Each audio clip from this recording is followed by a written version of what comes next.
إن الحمد لله نحمده ونستعينه ونستغفره ونعوذ بالله من شرور أنفسنا ومن سيئات أعمالنا من يهده الله فلا مضل له ومن يضلل فلا هادي له وأشهد أن لا إله إلا الله وحده لا شريك له وأشهد أن محمدا عبده ورسوله أرسله بالهدى ودين الحق ليظهره على الدين كله ولو كره المشركون اللهم صل على محمد وعلى آل محمد كما صليت على إبراهيم وعلى آل إبراهيم اللهم بارك على محمد وعلى آل محمد كما باركت على إبراهيم وعلى آل إبراهيم في العالمين إنك حميد مجيد أما بعد فإن خير الكلام كلام الله وخير الهدي هدي محمد صلى الله عليه وسلم وشر الأمور محدثاتها وكل محدثة بدعة وكل بدعة ضلالة وكل ضلالة في النار أيها الناس أوصيكم عباد الله وإياي أولا بتقوى الله أعوذ بالله من الشيطان الرجيم يا أيها الذين آمنوا اتقوا الله حق تقاته ولا تموتن إلا وأنتم مسلمون يا أيها الذين آمنوا اتقوا الله وقولوا قولا سديدا يصلح لكم أعمالكم ويغفر لكم ذنوبكم ومن يطع الله ورسوله فقد فاز فوزا عظيما يا أيها الناس اتقوا ربكم الذي خلقكم من نفس واحدة وخلق منها زوجها وبث منهما رجالا كثيرا ونساء واتقوا الله الذي تساءلون به والأرحام إن الله كان عليكم رقيبا അല്ലാഹുവിന്റെ സത്യവിശ്വാസികളായ അടിമകളെ, ഉടമസ്ഥനായ അല്ലാഹുവിന്റെ വിധിവിലക്കുകളെ സൂക്ഷിച്ചുകൊണ്ട് ജീവിക്കുവാനും അതിൽ കൂടി ദുനിയാവിലും നാളെ ആഖിറത്തിലും വിജയം കരസ്ഥമാക്കുവാനും ആദ്യമായി എന്നോടും തുടർന്ന് നിങ്ങൾ ഓരോരുത്തരോടും ഉപദേശിക്കുന്നു, വസിയ്യത്ത് ചെയ്യുന്നു. അല്ലാഹു സുബ്ഹാനഹു വ തആല റസൂലുള്ളാഹി സ്വല്ലല്ലാഹു അലൈഹി വസല്ലമ തങ്ങൾക്ക് 25-ാമത്തെ വയസ്സിൽ ഖദീജ റളിയല്ലാഹു തആല അൻഹയെ ഭാര്യയാക്കി നൽകി ചില ഗുണങ്ങൾ ചെയ്തു. അതിനോടൊപ്പം സൂറത്തുൽ ദുഹായിൽ അല്ലാഹു പറഞ്ഞതുപോലെ താങ്കൾ ദരിദ്രനായിരുന്നു. മുഹമ്മദ് സല്ലല്ലാഹു അലൈഹി വസല്ലമ തങ്ങൾക്ക് ഉപ്പാന്റെ വക സ്വത്തൊന്നും കിട്ടിയിട്ടില്ല. ഉമ്മ വഴിയിലും വേറെ സ്വത്തുകളൊന്നുമില്ല. വളരുന്നത് അബൂ താലിബ് എന്ന ഫഖീറായ മനുഷ്യന്റെ കൂടെയാണ്. അതുകൊണ്ട് തന്നെ ആ യുവത്വത്തിന്റെ സമയം മുഹമ്മദ് സല്ലല്ലാഹു അലൈഹി വസല്ലം മക്കയിൽ സാധാ ഒരു ജോലിക്കാരനായിരുന്നു. ആടുകളെ മേയ്ക്കുക, കച്ചവടത്തിന് പോവുക. അങ്ങനെയാണ് ഖദീജ ബീവിയുടെ കച്ചവടവും കൊണ്ട് സിറിയയിലേക്ക് പോയതും. അപ്പൊ അതിൽ കിട്ടുന്ന വരുമാനം കൊണ്ട് അബൂ താലിബിന്റെ വീട് കഴിയണം. മൂത്താപ്പ അബൂ താലിബിന്റെ വീട്ടിലുള്ള മറ്റു വ്യക്തികളും ജീവിക്കുന്നത് മുഹമ്മദ് സല്ലല്ലാഹു അലൈഹി വസല്ലം ജോലി ചെയ്തുണ്ടാക്കുന്ന ആ പൈസ കൊണ്ടാണ്. അതുകൊണ്ടാണ് ദൈനംദിന ജീവിതം ഓരോ ദിവസവും ജോലി ചെയ്ത് കഷ്ടപ്പെട്ട് അധ്വാനിച്ച് പൈസ ഉണ്ടാക്കുന്ന ആളുകളെ മുഹമ്മദ് സല്ലല്ലാഹു അലൈഹി വസല്ലം അഭിനന്ദിച്ചതും അതിൽ വലിയ ബറക്കത്തുണ്ടെന്നുള്ള സന്തോഷ വാർത്ത അറിയിച്ചതും. നല്ല ആരോഗ്യം അല്ലാഹുവിനോട് ചോദിക്കണം, നല്ല ആഫിയത്ത് അല്ലാഹുവിനോട് ദുആ ചെയ്ത് വാങ്ങണം. സ്വന്തം ശരീരം കൊണ്ട് കഠിനാധ്വാനം ചെയ്ത് പൈസ ഉണ്ടാക്കി ആ പൈസ കൊണ്ട് കുടുംബം പുലർത്തണം. അതിന് ബറക്കത്തുണ്ടാവും. മുഹമ്മദ് സല്ലല്ലാഹു അലൈഹി വസല്ലമയുടെ രീതി അതാണ്. കഴിഞ്ഞു പോയ മുഴുവൻ അമ്പിയാക്കളുടെയും രീതി എങ്ങനെയാണ്? അത് മുഹമ്മദ് സല്ലല്ലാഹു അലൈഹി വസല്ലം പ്രോത്സാഹിപ്പിച്ചുകൊണ്ട് പറയുകയും ചെയ്തു, നിങ്ങൾ അങ്ങനെ ചെയ്യണം. ഖദീജ റളിയല്ലാഹു തആല അൻഹ ഭാര്യയായി വന്നതോടുകൂടി നബി സല്ലല്ലാഹു അലൈഹി വസല്ലം പണക്കാരനായി. കാരണം അവർ തന്റെ സ്വത്ത് ഭർത്താവിന് മുഴുവനും വിട്ടു നൽകി.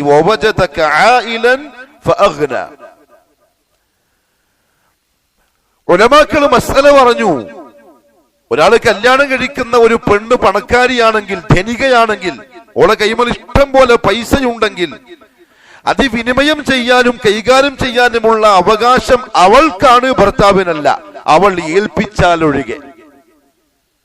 കാരണം അത് മിൽക്കിയത്തും ഭാര്യന്റേതാണ്. ഇനി ആ സ്വത്തിന്റെ സക്കാത്ത് കൊടുക്കുമ്പോഴോ അതും കൊടുക്കേണ്ടത് ആ പൈസയുടെ മിൽക്കിയത്തുള്ള പെണ്ണാണ്, ഭാര്യയാണ്. ഖദീജ റളിയല്ലാഹു തആല അൻഹ തന്റെ പേരിലുള്ള സ്വത്ത് മുഴുവൻ ഭർത്താവ് മുഹമ്മദ് സല്ലല്ലാഹു അലൈഹി വസല്ലം തങ്ങൾക്ക് നൽകി. തങ്ങൾക്ക് ജീവിതത്തിന്റെ സുഖമനുഭവിക്കാനല്ല, മറിച്ച് ദീനിന് വേണ്ടി പണിയെടുക്കാൻ. ആയിഷ റളിയല്ലാഹു തആല അൻഹ പിൽക്കാലത്ത് ഖദീജ ബീവിയെ ആയിഷ റളിയല്ലാഹു അൻഹ കണ്ടിട്ട് പോലുമില്ല. ഭർത്താവിന്റെ ആദ്യത്തെ ഭാര്യയെ ആയിഷ കണ്ടിട്ടേ ഇല്ല റളിയല്ലാഹു അൻഹ. പക്ഷെ പിന്നീട് ഖദീജ റളിയല്ലാഹു തആല അൻഹയെ കുറിച്ച് നബി സല്ലല്ലാഹു അലൈഹി വസല്ലം ഭാര്യമാരോട് ഇങ്ങനെ ആവർത്തിച്ച് പറയുന്നത് കേട്ടപ്പം ഒരിക്കൽ ആയിഷ ബീബിക്ക് ഗീറത്ത് വന്നു, ദേഷ്യം പിടിച്ചു. അവര് പറഞ്ഞു, യാ റസൂലല്ലാഹ് സല്ലല്ലാഹു അലൈഹി വസല്ലം, എന്നെ പോലെയുള്ള സുന്ദരികളായ കന്യകയായ ഭാര്യ തങ്ങൾക്കില്ലേ? പിന്നെന്തിനാണ് വയസ്സ് ചെന്ന് പല്ല് കൊഴിഞ്ഞു പോയ ആ ഖുറൈശി വനിതയെ പറ്റി നിങ്ങൾ ഇങ്ങനെ പറഞ്ഞുകൊണ്ടിരിക്കുന്നത്? മുഹമ്മദ് സല്ലല്ലാഹു അലൈഹി വസല്ലം തങ്ങൾക്ക് ദേഷ്യം പിടിച്ചു. റസൂലുള്ളാഹി തങ്ങളുടെ ദേഷ്യം തങ്ങളുടെ മുഖത്ത് ഭാര്യമാർക്ക് പ്രകടമായി. അമ്മേരാ പറഞ്ഞത്, ഖദീജയെ നിങ്ങൾക്കറിയൂല, ഈ നാട്ടുകാരി എന്നെ ഓടിച്ച സമയം എനിക്ക് ആശ്വാസം തന്നത് ആദ്യ സമയത്ത്, നുബുവത്തിന്റെ ആദ്യ സമയത്ത് ചീത്ത വിളിക്കുകയും കുന്നനം കുത്തുകയും കുറ്റം പറയുകയും ചെയ്തപ്പോൾ എന്നെ ആശ്വസിപ്പിച്ചത് ആ ഖദീജയാണ്. ഉണ്ടായിരുന്ന സ്വത്ത് മുഴുവനും ദീനിന്റെ മാർഗത്തിൽ ചെലവഴിക്കാൻ വേണ്ടി എനിക്ക് വിട്ടുതന്ന് എന്നെ സഹായിച്ചത് ആ ഖദീജയായിരുന്നു. എന്റെ മക്കളെ പ്രസവിച്ച് പോറ്റി വളർത്തിയതും ആ ഖദീജയായിരുന്നു. അങ്ങനെ ഒരുപാട് ഗുണങ്ങൾ പറഞ്ഞ് തന്റെ ഭാര്യയെ വിശേഷിപ്പിച്ച കഥകള് ഹദീസുകളിൽ കാണാം. മുഹമ്മദ് സല്ലല്ലാഹു അലൈഹി വസല്ലമ തങ്ങൾ നല്ല ഭാര്യ വന്നു. ആ 15 വർഷത്തിനിടയിൽ ഒരുപാട് മക്കളെയും അല്ലാഹു കൊടുത്തു. 3 ആൺമക്കളും 4 പെൺമക്കളും. ഈ 7 മക്കളുമായി മുഹമ്മദ് സല്ലല്ലാഹു അലൈഹി വസല്ലം നല്ല വീട്ടിൽ, നല്ല അവസ്ഥയിൽ, നല്ല സാഹചര്യത്തിൽ ജീവിക്കാൻ തുടങ്ങുകയാണ്. പക്ഷെ എന്നാലും മനസ്സ് തൃപ്തമല്ല. മുഹമ്മദ് സല്ലല്ലാഹു അലൈഹി വസല്ലം തങ്ങളുടെ മനസ്സ് അസ്വസ്ഥമാണ്. ഉലമാക്കൾ പറഞ്ഞു, സാധാരണ ഒരു മനുഷ്യന്റെ പ്രകൃതി, അയാൾക്ക് ദുനിയാവിൽ ജീവിക്കാനുള്ള വിഭവങ്ങൾ സമൃദ്ധമായി കിട്ടിയാൽ, നല്ലൊരു ഭാര്യ, നല്ല മക്കള്, നല്ല വീട്, ജീവിക്കാൻ ആവശ്യമുള്ള നല്ലൊരു കച്ചവടം, നല്ലൊരു വരുമാനം, അയാൾ പിന്നെ ബേഫിക്കറായിരിക്കും. അയാൾക്ക് വലിയ ടെൻഷനില്ല. ജീവിതം അങ്ങനെ സുഖത്തിലും സന്തോഷത്തിലും മുന്നോട്ടങ്ങ് കഴിഞ്ഞു പോകും. ആ സന്തോഷവും ആ ആശ്വാസവും അയാൾക്ക് അവകാശപ്പെട്ടതുമാണ്. പക്ഷെ മുഹമ്മദ് സല്ലല്ലാഹു അലൈഹി വസല്ലം ഇവിടെ നമ്മളെ പഠിപ്പിച്ചത് മറ്റൊരു പാഠമാണ്.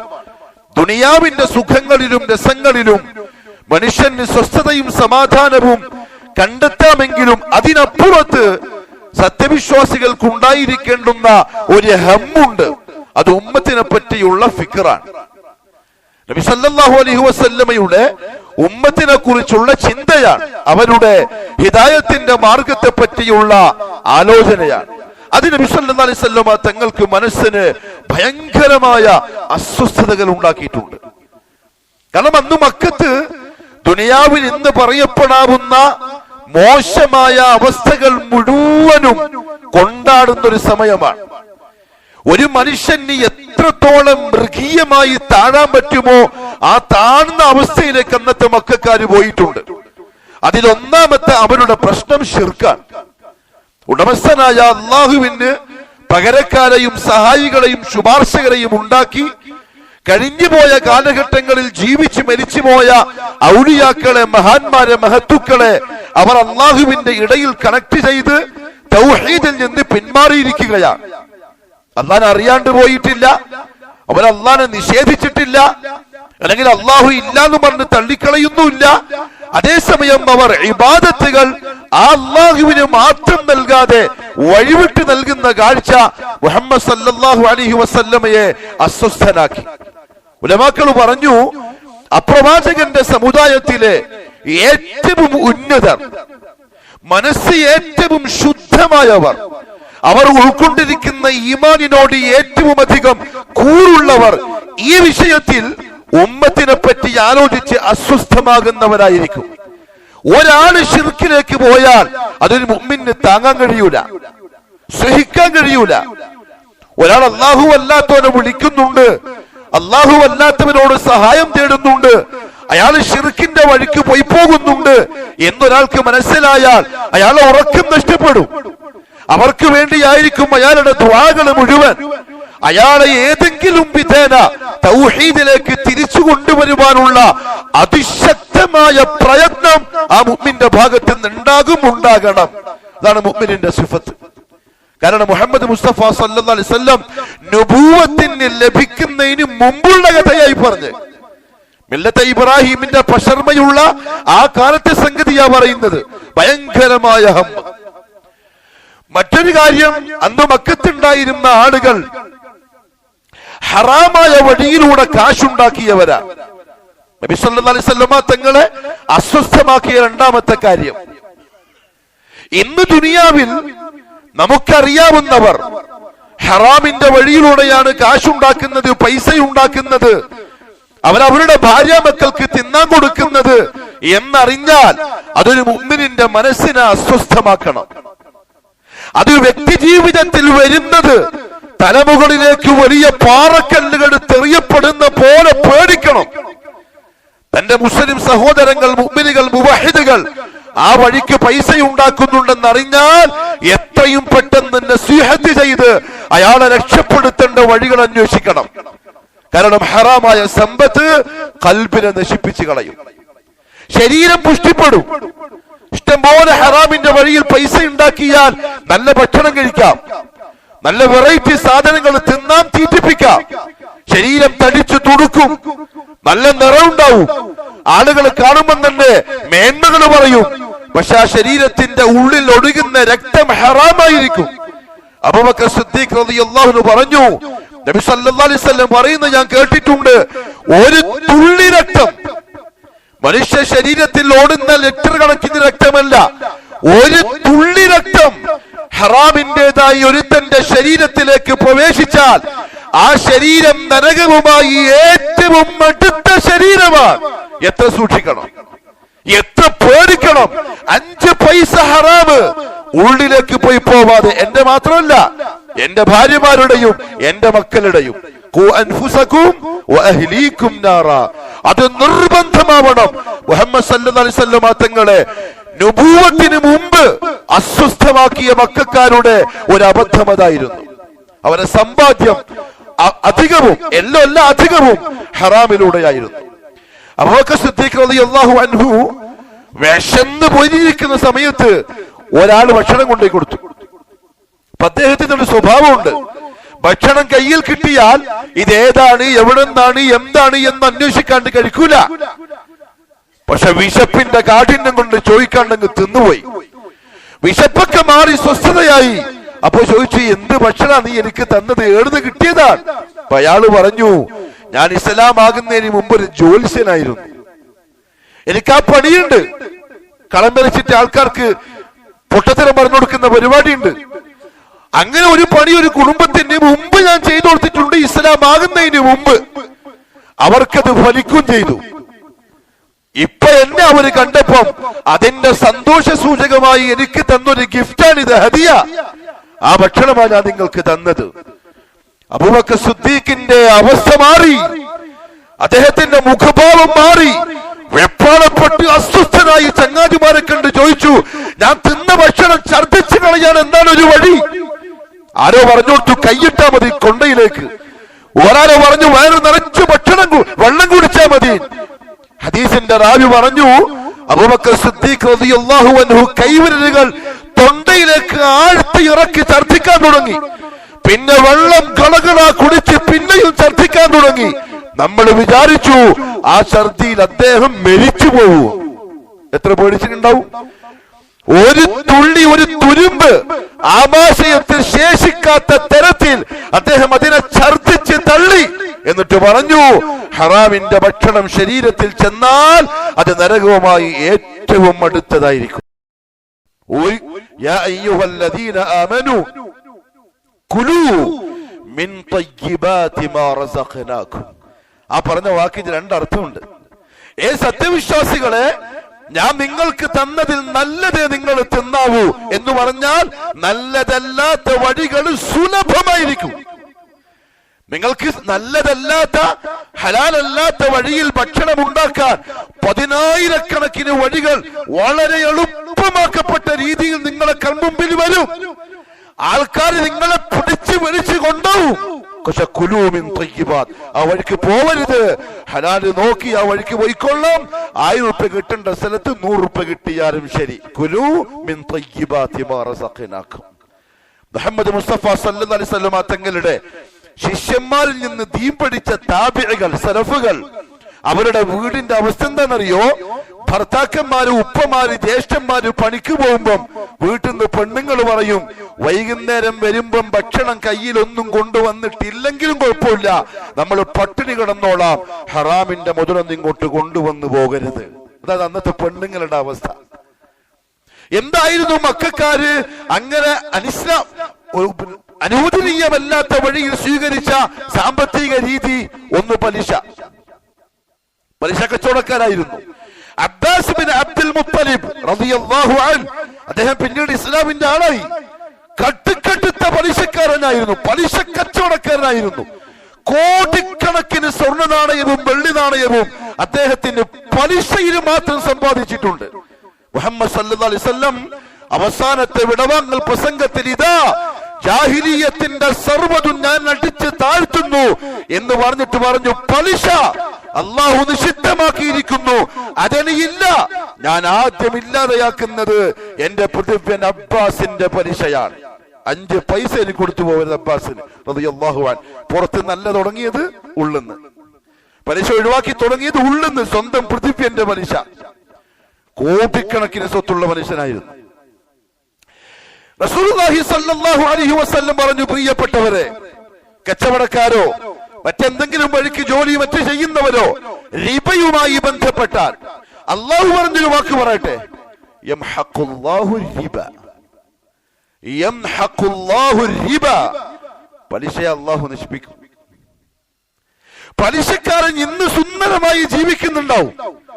ഓനെ കണ്ടു, ഓന്റെ ബിൽഡിങ്, ഓന്റെ കാറ്, ഓന്റെ ഡ്രസ്സിങ്, ഓന്റെ അവസ്ഥ കണ്ട് മനുഷ്യന്മാര് അന്തം വിട്ട് കണ്ണു തള്ളിയിട്ട് പറയും, ഓ എന്തൊരു നല്ല ജീവിതം.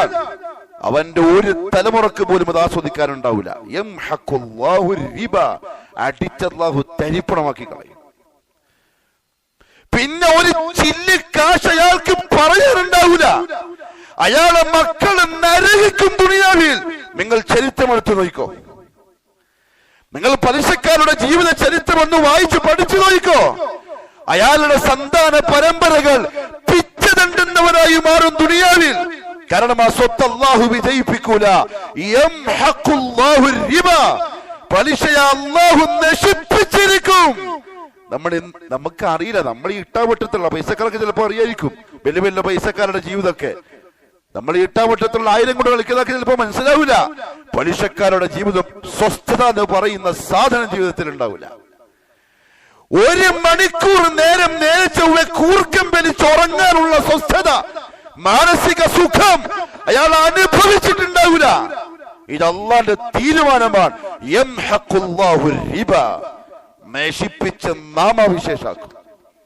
എന്നാലോ വയുർബി സദഖാത്ത്, ഹലാലിനെ വളർത്തിക്കൊണ്ടേയിരിക്കും. ഹലാല് വളർത്താന്ന് പറഞ്ഞാൽ ഇന്നലെ ഒരു പെട്ടിപ്പീടിയുണ്ട്, ഇന്നലെ ലുലു ഹൈപ്പർ മാർക്കറ്റ് ആവുന്നല്ല പറഞ്ഞതിനർത്ഥം. അങ്ങനെ എല്ലാവരും മനസ്സിലാക്കല്. പെട്ടിപ്പടക്കാരൻ തന്നെ ആയിരിക്കും, പക്ഷെ ജീവിതം അതിമനോഹരമായിരിക്കും. അള്ളാഹു നമുക്കെല്ലാം നസീബാക്കി തരട്ടെ. ആരെ മുമ്പിലും കൈനീട്ടേണ്ടി വരുന്ന അവസ്ഥ ഉണ്ടാവില്ല. പൈസ ഇല്ലാണ്ട് ചികിത്സിക്കാൻ പറ്റാത്തൊരവസ്ഥ ഉണ്ടാവില്ല. പൈസ ഇല്ലാത്തതിന്റെ പേരിൽ മക്കൾക്ക് എന്തെങ്കിലും ആവശ്യം നടത്തി കൊടുക്കാൻ സാധിക്കാത്തൊരവസ്ഥ വരൂല. അള്ളാഹു ബറക്കത്ത് നൽകും. വിശാലമാക്കേണ്ടവൻ അല്ലാഹുവാ. അതുകൊണ്ട് അല്ലാഹു പറഞ്ഞത് പലിശ ഞാൻ നശിപ്പിച്ചിരിക്കും. എന്നാലോ ഹലാല് അഹല്ലല്ലാഹുൽ ബൈഅ വഹറമ റിബ, നിങ്ങൾ ഹലാലായ കച്ചവടം ചെയ്യും. പലിശയില്ലാതെ, കളവില്ലാതെ, ചതിയില്ലാതെ, വഞ്ചനയില്ലാതെ അല്ലാഹു നിങ്ങൾക്ക് തരും. ആ കച്ചവടം അല്ലാഹു നിങ്ങൾക്ക് വിജയിപ്പിച്ചു തരും. എന്നിട്ടും പൊട്ടിയോ, അതിൽ ഖൈറില്ല എന്ന് മനസ്സിലാക്കിയാൽ മതി. അങ്ങനെ പറയാ. ഈ കാലത്ത് സത്യസന്ധത കാണിച്ചാലൊന്നും കച്ചവടം ചെയ്യാൻ പറ്റൂലപ്പ. അപ്പൊ അല്ലാഹു പറഞ്ഞതോ തെറ്റാ? മഅദല്ലാഹ്. അപ്പൊ അല്ലാഹു പറഞ്ഞത് തെറ്റാ?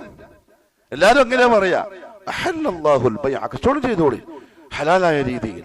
വഹറമ റിബ, പലിശയോടക്കരുത്. മുഹമ്മദ് മുസ്തഫ സല്ലല്ലാഹു അലൈഹി വസല്ലം പറഞ്ഞു, പലിശയുമായി ബന്ധപ്പെടുന്നവൻ, പലിശ തിന്നുന്നവൻ, പലിശ തീറ്റിക്കുന്നവൻ, പലിശ കച്ചവടം ചെയ്യുന്നവൻ നാളെ ഉടമസ്ഥന്റെ കോടതിയിൽ ഹാജരാക്കപ്പെടും.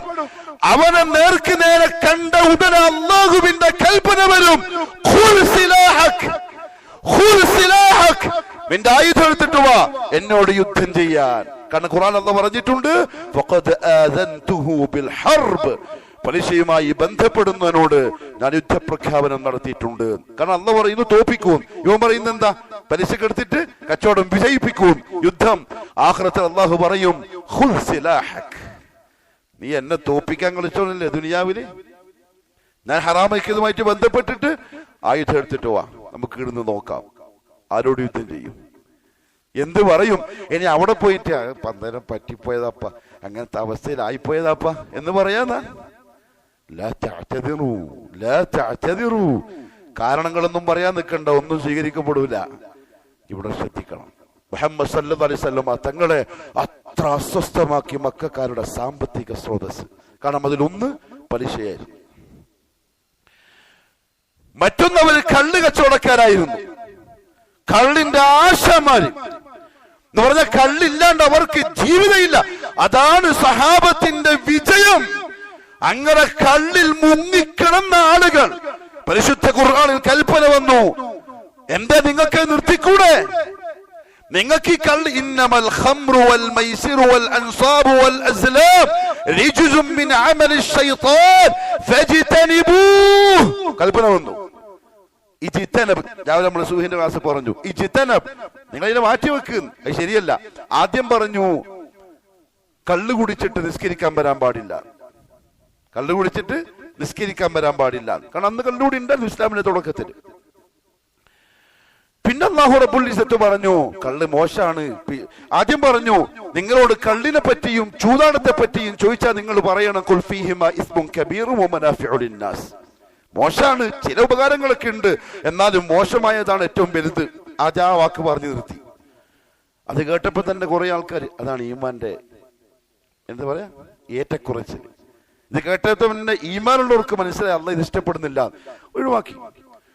പിന്നായത്ത് പറഞ്ഞു വലാ തഖറബുസ് സ്വലാത വഅൻതും സുകാറാ, ഇനി കള്ളുകുടിച്ചിട്ട് നിസ്കരിക്കാൻ വരാൻ പാടില്ല. അപ്പൊ കുറച്ചുകൂടി ഗൗരവർക്ക് മനസ്സിലായി. പിന്നെ മൂന്നാമത്തെ പ്രാവശ്യം അല്ലാഹു പറഞ്ഞു ഫജ്തനിബു, വിട്ടേക്കണം.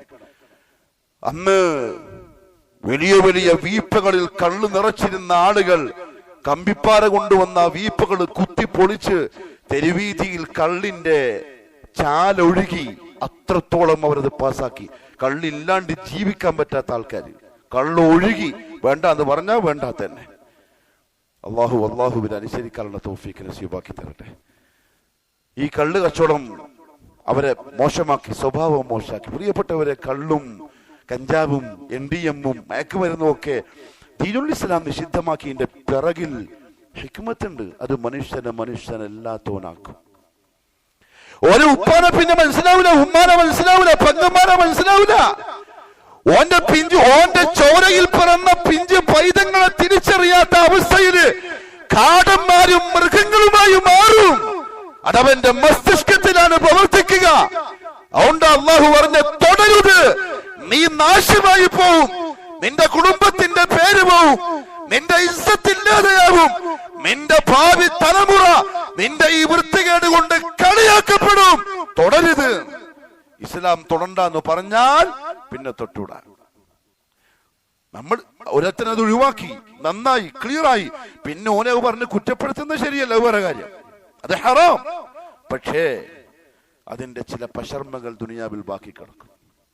ഒരാളെ പറ്റി പറയുമ്പോ അള്ളാഹു കാത്തുരക്ഷിക്കട്ടെ. പ്രിയപ്പെട്ടവരെ, ഇസ്സത്ത് അത് അള്ളാഹു തരുന്നൊരു നിഅമത്താണ്. നമ്മളെ വ്യക്തിപരമായി കുടുംബപരമായിട്ട് അള്ളാഹു തരുന്നൊരു അഭിമാനം നമ്മൾ അതിനെ നശിപ്പിക്കരുത്. സൂറത്തുൽ ഹുജറാത്തിൽ അള്ളാഹു പറഞ്ഞു, لا يسخر قوم من قوم عسى أن يكونوا خيرا منهم ولا نساء من نساء عسى أن يكن خيرا منهن ولا تلمزوا أنفسكم ولا تلمزوا أنفسكم. നിങ്ങൾ നിങ്ങളെ തന്നെ നിന്ദരാക്കരുത്, നിങ്ങൾ നിങ്ങളെ തന്നെ മോശമാക്കരുത്. അതെങ്ങനെയാ? ഈ പറഞ്ഞ പോലെ ഇസ്ലാം നിഷിദ്ധമാക്കിയ കാര്യങ്ങളുമായി ബന്ധപ്പെട്ടാൽ നീ തന്നെ നിന്നെ ആളുകളുടെ മനസ്സിൽ ചെറുതാക്കും.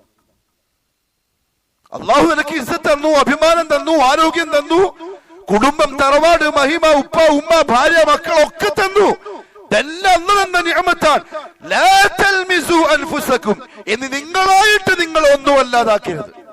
നിങ്ങളുടെ പേര് നിങ്ങൾ കളയരുത്, നിങ്ങൾ നിങ്ങളുടെ കുടുംബത്തെ മോശമാക്കരുത്, നിങ്ങൾ നിങ്ങളുടെ തറവാടിനെ പറയിപ്പിക്കരുത്, നിങ്ങളെ കൊണ്ട് നിങ്ങളുടെ പേരക്കുട്ടികളുടെ ജീവിതം ദുസ്സഹമാവരുത്, അത്തരത്തിലേക്ക് നിങ്ങൾ തരം താഴ്ന്നു പോവരുത്. വലഖദ് കറംനാ ബനി ആദം, ഞാൻ ബഹുമാനിച്ച ജീവികളാ നിങ്ങൾ. രസായിട്ട് അള്ളാഹു പറഞ്ഞെന്ന്. നിങ്ങൾ മൃഗങ്ങളല്ല, നിങ്ങൾക്ക് എല്ലാത്തിനും അടുക്കും ചിട്ടയും ഒതുക്കവും നാണവും ലജ്ജയും ഒക്കെ ഉണ്ട്. അതില്ലാത്തതിന്റെ പേരാണ് മൃഗം. നിങ്ങളുടെ നാട്ടിൽ മൃഗത്തിന് എന്താ പറയാന്നറിയില്ല, മൃഗം. അതാവരുത്, അള്ളാഹു പറഞ്ഞതാണ്. മക്കൾക്കാക്കി സ്വഭാവം ഉണ്ടായിരുന്നു, കള്ളുകുടിയന്മാരും കള്ളിന്റെ കച്ചവടക്കാരും. മൂന്നാമത്തെ എന്താണെന്നറിയോ? അവർ വ്യഭിചാരം ചെയ്ത് വ്യഭിചാരശാലകൾ പണിതുണ്ടാക്കി കച്ചവടം ചെയ്തവരാണ്. ആയിഷ റളിയല്ലാഹു അൻഹ പറഞ്ഞു, വളരെ മോശമായിരുന്നു അന്നത്തെ അവസ്ഥ, വളരെ മോശം. ചില പെണ്ണുങ്ങൾ അവരുടെ വീട്ടിന്റെ മുറ്റത്തൊരു കൊടി വെക്കും. ആ പതാക കണ്ടാൽ ആളില്ല എന്ന് മനസ്സിലായിക്കൊള്ളണം. പുള്ളർക്ക് പോവാം, കൊടി ഉണ്ടെങ്കിൽ ആരോ ഉണ്ട് എന്ന് മനസ്സിലായിക്കൊള്ളണം. അങ്ങനെ ആ പെണ്ണ് പ്രസവിക്കും. അള്ളാഹു ഉമ്മത്തിനെ കാക്കട്ടെ. ദുനിയാവിന്റെ അവസ്ഥ വളരെ മോശമാണ്. സിന എന്ന് പറഞ്ഞാൽ ഇന്നൊരു വിഷയമല്ല, ഉപ്പാക്കും വിഷയമല്ല, ഉമ്മാക്കും വിഷയമല്ല, പിന്നെ മക്കൾക്ക് എങ്ങനെ വിഷയം? അള്ളാഹു കാക്കട്ടെ. വലാ തഖറബു സിന, വലാ തഖറബു സിന, ചെയ്യണ്ടെന്നല്ല അള്ളാഹു പറഞ്ഞു, അടുക്കരുത്. അടുക്കരുത് എന്ന് പറഞ്ഞാൽ അതിലേക്ക് പോകുന്ന കാര്യങ്ങൾ വരെ തടയിട്ടോളണം. അന്ന് ആ പെണ്ണ് പ്രസവിച്ചാൽ ഇവളെന്താ ചെയ്യാന്നറിയോ? ആ മാസത്തിനിടയിൽ ഓളെടുത്ത് വന്നുപോയ എല്ലാരെയും വിളിക്കും. ഇവരിങ്ങനെ പോവും, നാണം കെട്ട് തലയും താഴ്ത്തി. പോകേണ്ടവർ നെഞ്ചും പിരിച്ചു പോവും. അന്നത്തെ അവസ്ഥ. അവൾ ഇങ്ങനെ നോക്കിയിട്ട് പറയും, ഇത് നിന്റെ കുഞ്ഞാണ്, ഞാൻ എടുത്തിട്ട് പോവും. സിനയിൽ ജനിച്ച കുട്ടികൾക്ക് ഉപ്പയില്ല, ഉപ്പനെ പറയാൻ പാടില്ല. അള്ളാഹു കാക്കട്ടെ. ലിവിങ് ടുഗദർ ഇന്ന് എല്ലായിടത്തും. വലിയ വലിയ വിദ്യാസമ്പന്നർ എന്ന് പറയപ്പെടുന്ന ഡോക്ടർമാരുടെ മെഡിക്കൽ കോളേജുകളിൽ പോലും സമരം നടക്കണം. എന്തിനറിയോ? കല്യാണം കഴിക്കാണ്ട് ഒരുമിച്ച് താമസിക്കുന്നവർക്ക് ഒരുമിച്ച് നിൽക്കാനുള്ള ഹോസ്റ്റൽ പണിയാൻ. ഇന്ത്യ രാജ്യത്ത്, കർണാടകത്തിലുള്ളതറിയില്ല, കേരളത്തിന്റെ കഥയാണ് ഞാൻ പറയുന്നത്. ഇന്ത്യ രാജ്യത്ത് സാക്ഷരതയിൽ, വിദ്യാഭ്യാസത്തിൽ 99% മുന്നിലാണ് കേരളം എന്ന് പറയുന്ന നാട്, സ്റ്റേറ്റ്. അവിടുത്തെ സമരമായി പറഞ്ഞു. അത് ഏത് LP സ്കൂളിലല്ല, മെഡിക്കൽ കോളേജിൽ. ആളുകൾ ആദരിക്കുന്ന ബഹുമാനിക്കുന്ന മനുഷ്യന്മാരുടെ സമരം. എന്തിനാ അറിയോ? ഉപ്പയും ഉമ്മയും അറിയാണ്ട് ഒരുമിച്ച് താമസിക്കുന്ന ആളും കൊണ്ടുണ്ടാവും. ഡോക്ടർമാരാണ് രണ്ടാൾക്കാരും, വലിയ ബുദ്ധിജീവികളും വിദ്യാസമ്പന്നരും. അവർക്ക് ഒരുമിച്ച് നിൽക്കാനുള്ള കെട്ടിടം, പ്രത്യേകം സെപ്പറേറ്റ് കെട്ടിടം വേണം. അതിന് സമരം. ഇനി അഥവാ അതിൽ കുഞ്ഞുങ്ങൾ ഉണ്ടായാൽ ഇസ്ലാം പറഞ്ഞു, ആ കുഞ്ഞുപ്പയില്ലാത്ത കുഞ്ഞാണ്. ആ കുഞ്ഞിനെ ഉമ്മയിലേക്ക് മാത്രമേ ചേർത്ത് വിളിക്കാൻ പറ്റുള്ളൂ, ഉപ്പയിലേക്ക് ചേർത്ത് വിളിക്കാൻ. നമ്മൾ ചെയ്യുന്ന, അല്ലെങ്കിൽ ഈ മനുഷ്യന്മാരെ ഉപ്പയും ഉമ്മയും ചെയ്യുന്ന കുരുത്തക്കേട് കാരണത്താൽ അനുഭവിക്കേണ്ടി വരിക ആ മക്കളായിരിക്കും. ലാ തൽമിസു അൻഫുസകും. ഇന്ന് ജിന വ്യാപകം. അന്ന് അവർ അങ്ങനെ കാശുണ്ടാകും. അതുകൊണ്ട് അബൂജഹൽ അന്ന് കഅബാലയം പുതുക്കി പണിയുമ്പോൾ പറഞ്ഞത്, ഹറാമായ സ്വത്തൊന്നും കൊണ്ടുവരണ്ട. അന്ന് ഇന്ന് ഒരുത്തരം ലോട്ടറി അടിച്ചു 2 കോടി. ഓൻ ഭയങ്കരമായ ഇഖ്ലാസോടെ പള്ളിയിൽ വന്ന് 2 റക്അത്ത് നിസ്കരിച്ച് ശുക്റിന്റെ സുജൂദും ചെയ്തിട്ട് സെക്രട്ടറി ആ ലെറ്റർ പേഡ് റെസീറ്റ് കുറ്റി കൊണ്ടുപോവാ. റെസീറ്റ് വിട്ടു കൊടുത്തു. 50 ലക്ഷം പള്ളിക്ക് വേണ്ടി എന്റെ വക. സെക്രട്ടറിക്ക് ഭയങ്കര സന്തോഷം. പെയിന്റ് അടിക്കാനുണ്ട്, ബൈക്ക് സെറ്റ് ശരിയാക്കാനുണ്ട്, ട്യൂബ് ലൈറ്റ് ഇടാനുണ്ട്, അതേപോലെ മിനാരം കെട്ടാനുണ്ട്. 50 ലക്ഷം പലിശക്കാരൻ്റെ കിട്ടിയപ്പം റാഹത്തായി. ഇതാ ഇന്നത്തെ അവസ്ഥ. ഈ ചങ്ങായി വിചാരിക്കുന്നത് എന്താ അറിയോ? 2 കോടിയിൽ 50 ലക്ഷം പള്ളിക്ക് കൊടുത്താൽ ബാക്കിയുള്ള എന്തായി? ഹലാലായി. മക്ക ഖുറൈശികളുടെ ഈ അവസ്ഥ മുഹമ്മദ് സല്ലല്ലാഹു അലൈഹി വസല്ലമ തങ്ങളെ വല്ലാതെ വേദനിപ്പിച്ചു. എനിക്കും നിങ്ങൾക്കും ഇന്നത്തെ ഉമ്മത്തിന്റെ അവസ്ഥ കണ്ടിട്ട് വേദന വരുന്നില്ലെങ്കിൽ നമ്മളുടെ കൂറിന്, ആത്മാർത്ഥതക്ക് സംതിങ് റോങ്, ശരിയായില്ല. ഫിക്ർ ഉണ്ടാവണം, അവരെ പറ്റി ഹമ്മുണ്ടാവണം. പാതിരാത്രിയിലുള്ള ദുആയിൽ അവർക്ക് വേണ്ടിയുള്ള ദുആ ഉണ്ടാവണം. നമ്മളെ കൊണ്ട് ഒരാളെയെങ്കിലും മാറ്റി തിരിച്ചിങ്ങോട്ട് കൊണ്ടുവരാൻ പറ്റുമെന്ന് കണ്ടാൽ അതിനു വേണ്ടി എന്ത് ചെയ്യേണ്ടി വന്നാലും ചെയ്യാൻ തയ്യാറാവണം. അതൊരിക്കലും പാഴായി പോവില്ല. പ്രസംഗിക്കാൻ പറ്റുന്നവർ പ്രസംഗിച്ചിട്ട്, കസേര ഇട്ട് കൊടുക്കാൻ പറ്റുന്നവർ കസേര ഇട്ടിട്ട്, പൈസ കൊടുക്കാൻ പറ്റുന്നവർ പൈസ കൊടുത്തിട്ട്, മൈക്ക് പിടിച്ചു കൊടുക്കാൻ പറ്റുന്നവർ മൈക്ക് പിടിച്ചു കൊടുത്തിട്ട്, അങ്ങനെ എന്തെങ്കിലും വഴിയിൽ ഒരു പേപ്പർ എടുത്തു കൊടുക്കാൻ പറ്റി എന്നാൽ അങ്ങനെ. കാരണം എന്താ അറിയോ? എന്റെ വക അത് ഉണ്ടാവണം എന്തെങ്കിലും ഒന്ന്. മുഹമ്മദ് സല്ലല്ലാഹു അലൈഹി വസല്ലം തങ്ങളെ അസ്വസ്ഥമാക്കിയ മറ്റൊരു സംഗതി എന്താ അറിയോ? കൊലപാതകം. ഞാൻ ഇത് പറയുന്നതിനറിയോ? അന്ന് അല്ലാഹുവിന്റെ റസൂലിന്റെ മനസ്സിനെ വേദനിപ്പിച്ച, അസ്വസ്ഥമാക്കിയത് മുഴുവൻ ഇന്ന് വർത്തമാന കാലത്ത് നമ്മുടെ നാട്ടിലുണ്ട്. അൽ ഖത്ൽ. അവർക്ക് കൊല്ലാൻ ഒരു മടിയില്ല. ചെറിയ പ്രശ്നം മതി. ഒരാളെ ഒട്ടകം മറ്റൊരുത്തന്റെ വളപ്പ് പോയിട്ട് പുല്ല് തിന്നാൽ അതിന്റെ പേരിൽ കൊല, അതിന്റെ പേരിൽ യുദ്ധം. മരിക്കാൻ കിടക്കുന്ന വയസ്സന്മാര് വസിയത്ത് പറയും മക്കളോട്, ഇന്ന ഗോത്രത്തോട് എനിക്ക് ഇങ്ങനത്തെ ഒരു വെറുപ്പുണ്ട്, നിങ്ങൾ അടുക്കാൻ പാടില്ല, നിങ്ങൾ ആ വെറുപ്പ് കാത്തു സൂക്ഷിച്ചോളണം. ഒരുതരം കടുത്ത മനസ്സിന്റെ അവസ്ഥ. അതുകൊണ്ടല്ലേ وَإِذَا بُشِّرَ أَحَدُهُمْ بِالْأُنْثَى ظَلَّ وَجْهُهُ مُسْوَدًّا وَهُوَ كَظِيمٌ.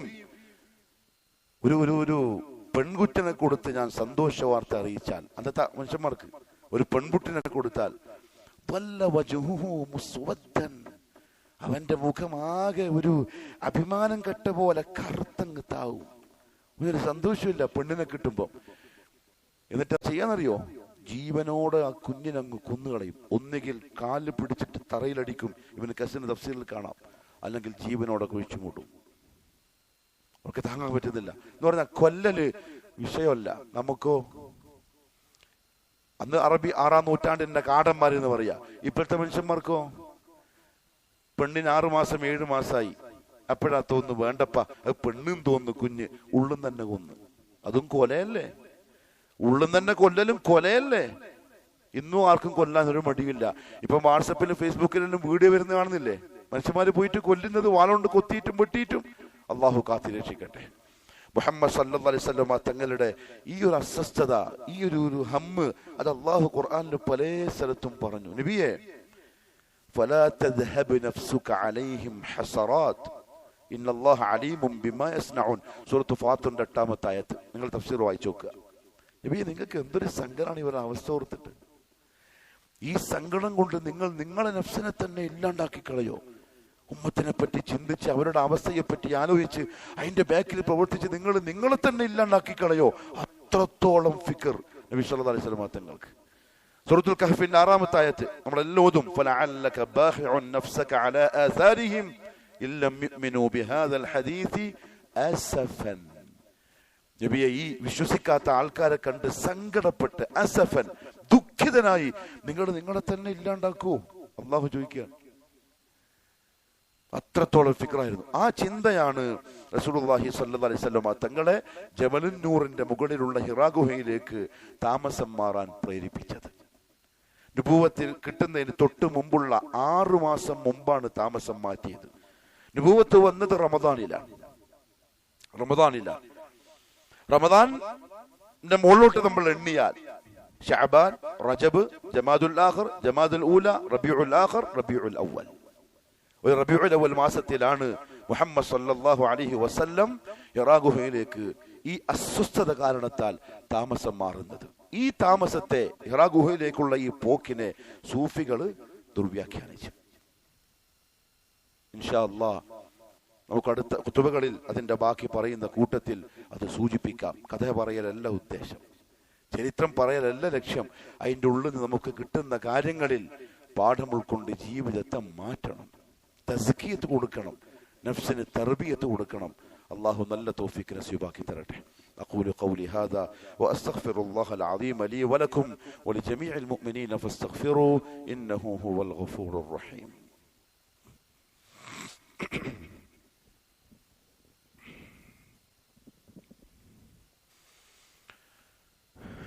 الحمد لله رب العالمين والصلاة والسلام على نبينا محمد وعلى آله وصحبه أجمعين. أما بعد فيا أيها الناس أوصيكم وإياي ثانيا بتقوى الله. അള്ളാഹുവിൻ്റെ സത്യവിശ്വാസികളായ അടിമകളെ, ജീവിതത്തിൻ്റെ എല്ലാ മേഖലകളിലും കഴിവിൻ്റെ പരമാവധി അള്ളാഹുവിനെ സൂക്ഷിക്കണേ എന്നെന്നോടും നിങ്ങൾ ഓരോരുത്തരോടും ഒരിക്കൽ കൂടി ഉപദേശിക്കുന്നു, വസിയ്യത്ത് ചെയ്യുന്നു. വളരെ പ്രധാനപ്പെട്ട ഒരു കാര്യം എൻ്റെ നഫ്സിനോടെന്ന പോലെ നിങ്ങളോടും ഓർമ്മപ്പെടുത്താനുള്ളത്, നമ്മളെല്ലാവരും നന്നാവണമെന്ന് ആഗ്രഹിക്കുന്ന ആൾക്കാരാണ്. മോശമാവാനോ നരകത്തിൽ പോവാനോ അള്ളാഹുവിന്റെ അദാബ് അനുഭവിക്കാനോ ഒന്നും ഒരാളും കൊതിക്കൂല, ഒരു മതസ്ഥരും കൊതിക്കൂല. എല്ലാവർക്കും ആഗ്രഹം രക്ഷപ്പെടാനാണ്, സ്വർഗത്തിലെത്താനാണ്. പക്ഷെ എന്താ ഇതിന്റെ വഴി? നമുക്ക് തോന്നിയ വഴിക്ക് പോയാൽ ഇതൊന്നും നടക്കുന്ന പരിപാടിയല്ല. നമ്മുടെ ഹവക്കനുസരിച്ചുള്ള ജീവിതം വിജയത്തിന്റെ വഴിയേ അല്ല.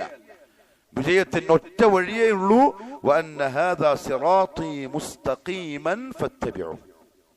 ഒറ്റ വഴി, ഇതാണ് എന്റെ രാജപാത. ഏതാണ് സിറാത്തുൽ മുസ്തഖീം? ഖാല അല്ലാഹ് വഖാല റസൂലുള്ളാഹ്. അല്ലാഹു പറഞ്ഞതും മുഹമ്മദ് സല്ലല്ലാഹു അലൈഹി വസല്ലം പറഞ്ഞതും ഇവ രണ്ടും സഹാബത്ത് ജീവിച്ച് കാണിച്ചു തന്നതും. എന്താ സഹാബത്ത് ജീവിച്ച് കാണിച്ചെന്ന് പറയാൻ കാരണം, അവര് ജീവിക്കുമ്പോൾ വഹയി ഇറങ്ങിക്കൊണ്ടിരിക്കുന്നുണ്ട്, ആ വഹയി പഠിപ്പിച്ചു കൊടുക്കുന്ന ഉസ്താദും കൂടെയുണ്ട്. അപ്പൊ തെറ്റ് വന്നാൽ തിരുത്തും, നേർക്ക് നേരെ തിരുത്തി കൊടുക്കും, ശരി വന്നാൽ അത് സമ്മതിച്ചു കൊടുക്കും. അങ്ങനെ ക്ലിയർ ചെയ്യപ്പെട്ട ഒരു വഴിയാണ് സഹാബത്തിന്റെ വഴി. അതാണ് സിറാത്തുൽ മുസ്തഖീം. സൂറത്തുൽ ഫാത്തിഹയിൽ നമ്മൾ അതാ ചോദിക്കുന്ന അല്ലാഹുവോട്, ഇഹ്ദിനസ് സിറാത്തുൽ മുസ്തഖീം സിറാത്തൽ ലദീന അൻഅംത അലൈഹിം. നീ അനുഗ്രഹിച്ചവരായ അവരുടെ ആ പാത നീ അതെനിക്ക് കാണിച്ചതാ. ചോദിച്ചതിനെ കൊണ്ട് കാര്യമില്ല, ആ പാതയിൽ കയറി നിന്നിട്ട് മുന്നോട്ട് ഓടണം, എന്നാലേ രക്ഷപ്പെടുള്ളൂ. നടന്നാലും പോരാ. കാരണം എന്താ അറിയോ, ബാക്കിൽ നിന്ന് ഓടുന്നവർ നമ്മുടെ മുമ്പിലെത്തും. ആ വഴിയിൽ നമ്മളെ മുമ്പിലെത്താൻ ഒരാളെയും സമ്മതിച്ചും കൂടാ. ഒറ്റ വഴിയേ ഉള്ളൂ, സിറാത്തുൽ മുസ്തഖീം. അതിന്റെ മാനദണ്ഡം ഈ പറഞ്ഞ മാനദണ്ഡമാണ്. എന്നാലോ അല്ലാഹു പറഞ്ഞു, വലാ തത്തബിഉസ് സുബുൽ. പല വഴികളും നിങ്ങൾ കാണും. ഖുർആനാണിത്. 10,000 കൊല്ലത്തിന് അപ്പുറത്തുള്ള ആലമൊക്കെ ഇന്ന് പറഞ്ഞുതരും. വലാ തത്തബിഉസ് സുബുൽ. രക്ഷ പ്രാപിക്കാൻ സാധിക്കുമെന്ന് നിങ്ങൾക്ക് തോന്നുന്ന തരത്തിലുള്ള പല വഴികളും അങ്ങോട്ടും ഇങ്ങോട്ടും നിങ്ങൾ കാണും. നബി സല്ലല്ലാഹു അലൈഹി വസല്ലം ഈ ആയത്ത് ഓതി കൊടുക്കുമ്പോൾ ഒരു വര വരച്ചു, സഹാബകൾ കാണിച്ചു വരച്ചു. അങ്ങോട്ടും ഇങ്ങോട്ടും കുറെ വരകളും വരച്ചു. എന്നിട്ട് പറഞ്ഞു, വഅന്ന ഹാദാ സിറാത്തി മുസ്തഖീമ. ഇതാണ് നേരെയുള്ള വഴി. വലാ തത്തബിഉസ് സുബുൽ. പല വഴികളുണ്ട്, നിങ്ങൾ ഫോളോ ചെയ്യരുത്. അത് അങ്ങോട്ടും ഇങ്ങോട്ടുള്ള വഴികളാണ്. അതിലെന്താ പ്രശ്നം ഉണ്ടാവും? അതിൽ പ്രശ്നമുണ്ട്. എങ്ങനെയാ മനസ്സിലാക്കേണ്ടത് അറിയോ? ഖാലല്ലാഹ് വഖാല റസൂലുള്ളാഹ് വഫഹ്മു സഹാബക്ക് എതിര് ആ വഴിയിൽ ഉണ്ടെങ്കിൽ അതാണ് ആ സുബുൽ. ഞാൻ പറഞ്ഞ മനസ്സിലായി നിങ്ങൾക്ക്? അള്ളാഹു പറഞ്ഞതും നബി സല്ലല്ലാഹു അലൈഹി വസല്ലം തങ്ങൾ പറഞ്ഞതിനും സഹാബാക്കൾ ജീവിച്ച് കാണിച്ചതിനും എതിരായി ഉള്ളതായിരിക്കും ആ വഴികൾ. ചോദിക്കും, അഹ്ലുസുന്ന വൽ ജമാഅ ഇപ്പുറത്തായിരിക്കും, പക്ഷെ ഈ പറഞ്ഞ വഴികളിലുള്ളവർ മറുഭാഗത്തായിരിക്കും. അങ്ങനത്തെ വഴികളാണെങ്കിൽ വലാ തത്തബിഉ, നിങ്ങൾ ഫോളോ ചെയ്യരുത്. ലക്ഷ്യത്തിലെത്താൻ പറ്റൂല, വിജയിക്കാൻ പറ്റൂല. ദുനിയാവിൽ നിങ്ങൾ പല ന്യായീകരണങ്ങളും പറയും. ഞാൻ ഇന്നലെ ഭക്ഷണം കഴിച്ചുകൊണ്ടിരിക്കുമ്പോൾ രാത്രി എൻ്റെ കൂടെ പല സംഘടനക്കാരുണ്ട്, അതിൽ തബ്ലീഗുകാരുണ്ട്. ചില സംസാരം വന്നപ്പം ഒരു തബ്ലീഗുകാരൻ പറഞ്ഞു, ഇയാൾക്കൊന്നും പറ്റൂല. എന്നെ ചൂണ്ടിയിട്ടാ പറയുന്നു, ഇയാൾക്കൊന്നും പറ്റൂല. അവരെ തുറന്നൂടാ, അവരെ പറയുന്നത് കേട്ടൂടാ, അവരെ കൂടെ നിസ്കരിച്ചൂടാ. നമുക്കങ്ങനെയൊന്നുമില്ല, നമുക്കെല്ലാം പറ്റും. എങ്ങനെ എല്ലാം പറ്റല്? വലാ തത്തബിഉസ് സുബുൽ. എല്ലാത്തിനെയും പറ്റിച്ചൂടാ നിങ്ങൾ. അല്ലാഹ് പറഞ്ഞതാണ്, വലാ തത്തബിഉസ് സുബുൽ. നിങ്ങൾ എല്ലാത്തിനെയും പറ്റിച്ചൂടാ, ഒറ്റൊന്നിനെ പറ്റിക്കാൻ പാടുള്ളൂ. ആ ഒറ്റൊന്നേതായിരിക്കണം? അള്ളാഹു പറഞ്ഞതും നബി സല്ലല്ലാഹു അലൈഹി വസല്ലം പറഞ്ഞതും സഹാബക്കൾ കാണിച്ചത്. ഈ മൂന്നിനും എതിരായിട്ട് എന്തെങ്കിലും ഒന്ന് നിങ്ങൾ കണ്ടാൽ തള്ളിക്കൊള്ളണം. എല്ലാം പറ്റുന്നവൻ മുനാഫിഖാണ്. എല്ലാം പറ്റുന്നവൻ മുനാഫിഖാണ്. ഈ മുസല്ലയിൽ നിങ്ങളുടെ മുന്നിൽ വന്ന് നിൽക്കുന്ന ഒരാള് യാ ഷെയ്ഖ് മുഹയ്യിദ്ദീൻ അബ്ദുൽ ഖാദിറുൽ ജീലാനി എന്ന് പാതിരാക്ക് വിളിക്കുന്നവനാണെന്ന് നിങ്ങൾക്ക് ഉറപ്പുണ്ടെങ്കിൽ നിങ്ങൾ ഓന്റെ ബാക്കിൽ നിന്നൂടാ. അയാൾ എത്ര വലിയ പണ്ഡിതനാണെങ്കിലും, അയാൾ അറിയപ്പെട്ട മദീന യൂണിവേഴ്സിറ്റിയിൽ നിന്നോ ഉമ്മുൽ ഖുറ യൂണിവേഴ്സിറ്റിയിൽ നിന്നോ ഡിഗ്രി വന്ന് വാങ്ങിയ ഷെയ്ഖാണെങ്കിലും അയാളെ ബാക്കിൽ നിസ്കരിക്കാൻ നിൽക്കരുത്. അത് മടക്കിയിരിക്കാരന്റെ ഇസ്സത്താണ്, നിൽക്കൂല എന്ന് പറയൽ. കാരണം അവന്റെ അഖീദ പോക്കാൻ. ഇൽമുണ്ട്, അറിവുണ്ട്, പക്ഷെ എന്തില്ല? ഹിദായത്തില്ല. ഹിദായത്തില്ല. ആ നിലപാടെടുക്കുന്നതിന്റെ പേരാണ് അതാ നിലപാടാണ്. പറ്റൂല. മുഹമ്മദ് മുസ്തഫ സല്ലല്ലാഹു അലൈഹി വസല്ലമ തങ്ങളുടെ കൽപ്പനയാണല്ലോ താടി മടിച്ച ഒരുത്തനാണ് ഇമാമായി വന്ന് നിൽക്കുന്നതെങ്കിൽ പോയി നോക്കിയിട്ട് കൈയിളക്കിയിട്ട് പോയിക്കൊള്ളണം അടുത്ത പള്ളിയിലേക്ക്. ഓനെ തുടരാൻ പറ്റൂല. ഓൻ ഫാസിഖാണ്. താടി പഠിച്ചവൻ ഫാസിഖാണ്, മുജാഹിലാണ്. നിത്യമായി പാപം ചെയ്തിട്ട് ആ പാപത്തെ പ്രകടിപ്പിക്കുക. അള്ളാഹു കാത്തു രക്ഷിക്കട്ടെ. രാത്രിയിൽ തെറ്റ് ചെയ്ത് രാവിലെ അതിനെ പുറത്തു പറയുന്നവന്റെ പേരാ മുജാഹിൽ. ഓനതാണ്. ഓനെ തുടരാൻ പറ്റൂല. കയ്യാൾക്കിട്ട് പോയിക്കൊള്ളണം. അപ്പൊ ആൾക്കാർ പറയും, കണ്ട ഇതാ ഇവരെ പ്രശ്നം, ഓനെ തുടർന്നാൽ എന്താ? അവനെ തുടരലാണ് പ്രശ്നം. കാരണം ആദർശവാദികളാണ്. ആ നിലപാട് നിങ്ങൾ സ്വീകരിക്കണം. കാരണം നമ്മൾ എന്തെങ്കിലും മാനസികമായതോ ദുന്യവിയോ ആയിട്ടുള്ള കാരണങ്ങൾ വെച്ചുകൊണ്ടല്ല ഓൻ പറ്റൂല ഈ പറ്റൂല എന്ന് പറയുന്നത്. നമ്മൾ സലഫികളെ പറ്റിയുള്ള വലിയൊരു ആരോപണം അതാണ്. ഇവർക്കൊന്നും പറ്റൂല, ഒന്നും ശരിയാവൂല, എന്തൊന്നും പറ്റൂല, എന്തൊന്നും ശരിയാവൂല. ദീനിനെതിരായിട്ടുള്ള ഒന്നും ശരിയാവൂല, ദീനിനെതിരായിട്ടുള്ള ഒന്നും പറ്റൂല. അള്ളാഹു എന്റെ നിങ്ങളുടെയും വ്യക്തി ജീവിതം ക്ലിയർ ആക്കി തരട്ടെ. ആദർശത്തെ മുറുകെ പിടിക്കാനുള്ള തൗഫീഖ് അള്ളാഹു നസീബാക്കട്ടെ. എന്റെ പ്രിയപ്പെട്ട മടിക്കേരിക്കാരെ, ഒറ്റ വഴിയേ ഉള്ളൂ സ്വർഗത്തിന്. പല വഴികളിൽ മടിക്കേരിയിൽ പല വഴിയിലെത്തും. കാസർഗോഡ് നിന്ന് വരാം, മൈസൂരിൽ നിന്ന് വരാം, അപ്പുറത്ത് മലയല്ലേ, 4 ഭാഗത്തുനിന്ന് കയറി വരാമല്ലോ. സ്വർഗത്തിലേക്ക് 4 ഭാഗത്തുനിന്ന് എത്തൂല. അതിന് ഒറ്റ വഴിയേ ഉള്ളൂ. അത് ഖാല അല്ലാഹ് വഖാല റസൂലുള്ളാഹ് വഫഹ്മുസ് സഹാബ. അല്ലാഹു പറഞ്ഞു ഫതഫറഖ ബികും അൻ സബീലിഹി. അഥവാ നിങ്ങൾ അങ്ങോട്ടും ഇങ്ങോട്ടും പോയാൽ ആ നേരെയുള്ള വഴിയിൽ നിന്നും നിങ്ങൾ തെറ്റിപ്പോവും. ദാലികും വസ്സാകും ബിഹി. ഇത് അല്ലാഹ് നിങ്ങൾക്ക് തരാനുള്ള വസിയ്യത്താണ്, ഉപദേശമാണ്. സ്വീകരിക്കണം. ദീനിന്റെ വക്താക്കളാവണം, ആദർശവാദികളാവണം. അതിനുവേണ്ടി എന്തെങ്കിലും സഹിക്കാനും ത്യജിക്കാനും ക്ഷമിക്കാനും ആവശ്യം വന്നാലും അതിന് തയ്യാറാവണം. അള്ളാഹു അങ്ങനെയുള്ള ആദർശത്തെ മുറുകെ പിടിക്കുന്ന മുഅ്മിനീങ്ങളിൽ പെടുത്തി നമ്മളെ എല്ലാം അനുഗ്രഹിക്കുമാറാവട്ടെ. ألا وإن الله سبحانه وتعالى أمرنا وأمركم بالصلاة والسلام على النبي فقال مخبرا وآمرا إن الله وملائكته يصلون على النبي يا أيها الذين آمنوا صلوا عليه وسلموا تسليما. اللهم صل على محمد وعلى آل محمد كما صليت على إبراهيم وعلى آل إبراهيم إنك حميد مجيد. اللهم بارك على محمد وعلى آل محمد كما باركت على إبراهيم وعلى آل إبراهيم في العالمين إنك حميد مجيد.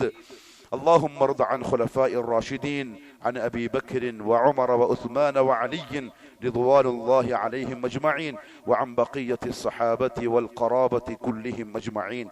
اللهم اغفر للمؤمنين والمؤمنات والمسلمين والمسلمات الأحياء منهم والأموات إنك مجيب الدعوات وقاضي الحاجات. اللهم اعز الإسلام والمسلمين وأذل الشرك والمشركين وانصر الإسلام والمسلمين والمجاهدين في سبيلك يا رب العالمين.